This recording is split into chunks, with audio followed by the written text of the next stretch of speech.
Let us go to Iowa City.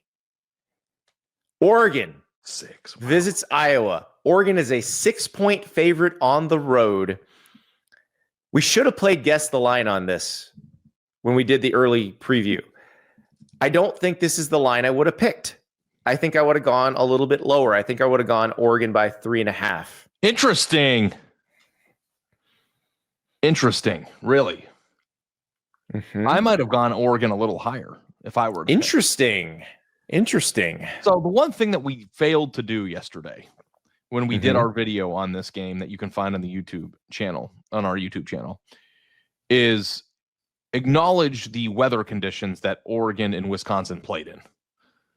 It was bad. It was a lot of rain. It was very windy, and they won by 14. Now, Wisconsin stinks.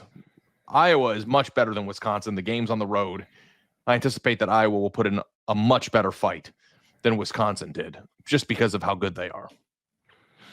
But I also have been banging my fist against the table all year trying to figure out why we have stopped talking about Oregon as a national title contender at the same frequency as some of the other teams that are in similar positions. They've been playing bad teams since they lost to Indiana. That's right. Why. But they're still there. They've been floating around out in the atmosphere like a duck does by a pond, and no one's talking about them. I want to talk about them. I think Oregon is the type of team that Iowa is going to fail to keep up with. And I don't know if that means that I think they're going to win 42-10. I don't know that I think that. But I do think that a touchdown or better in this game is a high likelihood if Oregon comes in and plays well. I don't know if I believe that Iowa is going to be able to keep up in this game. Maybe I'll be wrong. Maybe it'll be cold. Maybe it'll still be windy. I don't know. Maybe it'll be raining or snowing. I don't know what the weather conditions are there. But I am glad you brought them up because I've looked them up. Okay. So it could be a beautiful day there. We're looking at potentially high 54, low 32. This is a 2:30 p.m. local start. So you could be dealing with perfect football weather. Cloudy skies early will become partly cloudy later in the day. Slight chance of a rain shower. There's a 24% chance of rain. Now, the wind is projected to be coming from the south-southwest at 13 miles an hour. So if it's that consistently, then it might be a little bit difficult to throw the ball.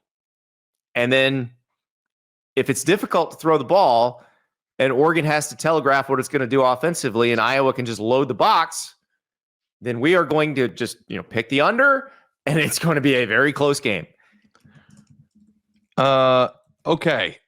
So did we telegraph where we're going here? I think you did. I think I did too, in different directions. I think we're going in different directions on this, aren't we? I'm going to pick Oregon. Yes, that's what I thought you were. Yeah, I'm going to pick Oregon. Here's the other thing. Ralph Russo loves that I don't care about the weather and I don't look at it. If you have a 24% chance of rain showers on Saturday in the specific window this game is being played, I'm not worried about the rain. How accurate on Monday is that projection usually? Because they probably usually, not. They use and it could get worse too. I don't know, yeah. But does that weather report mean anything on Monday? In general, if you are a person who does things outdoors and checks the weather for your upcoming event, do you take a lot of stock in what the projections say is going to happen on Saturday if it's Monday? Is that a weather person thing, or is that a dart at the, this is what it looks like could happen, but it's unpredictable? I live in Florida, so I can tell you right now what they tell you on Monday doesn't mean squat by Saturday. So yeah, that's just Florida. I just don't know, if you, and I was trying to think of where are some of Oregon's best players from? Texas. Oregon's quarterback's from California. Detroit. Kenyon Sadiq is from Idaho. It's not like Portland and Eugene get cold as shit too. Well, yeah, I don't worry about Oregon in the cold. Oregon in the cold is not a problem. They play in the cold. So you care about Oregon in the rain, which you would care about any high flying offense in the rain. I care about anybody in the wind. The wind is that's we talked about the BYU Texas Tech game. Lubbock is a notoriously windy place to play, and it can mess with teams that throw a lot. And the Texas Tech players are used to it, and so that helps them. Iowa City, not a notoriously windy place, but if it is windy and it is hard to throw, well, Iowa, it's always hard to throw for them. So then it just becomes you just get sucked into their game. And what did I say on the preview video? Yeah. If Oregon gets sucked into an Iowa game, I think Iowa can win outright. If Oregon plays an Oregon game and makes Iowa play an Oregon game, Oregon's going to win by a lot. If you want to go to some of the biggest games of the week, go to Gametime. One of the biggest games of the week we were about to talk about, and that is BYU Texas Tech in Lubbock. It is a hot ticket at Jones AT&T Stadium. You're talking about $391 and up to get in. You want good seats. We're talking in the 4s, in the 5s. This is big time. This is a big, big game in Lubbock. Maybe the biggest game in Lubbock since that Halloween night game against Texas 17 years ago. But it's going to be an 11 a.m. local kick because it is going to be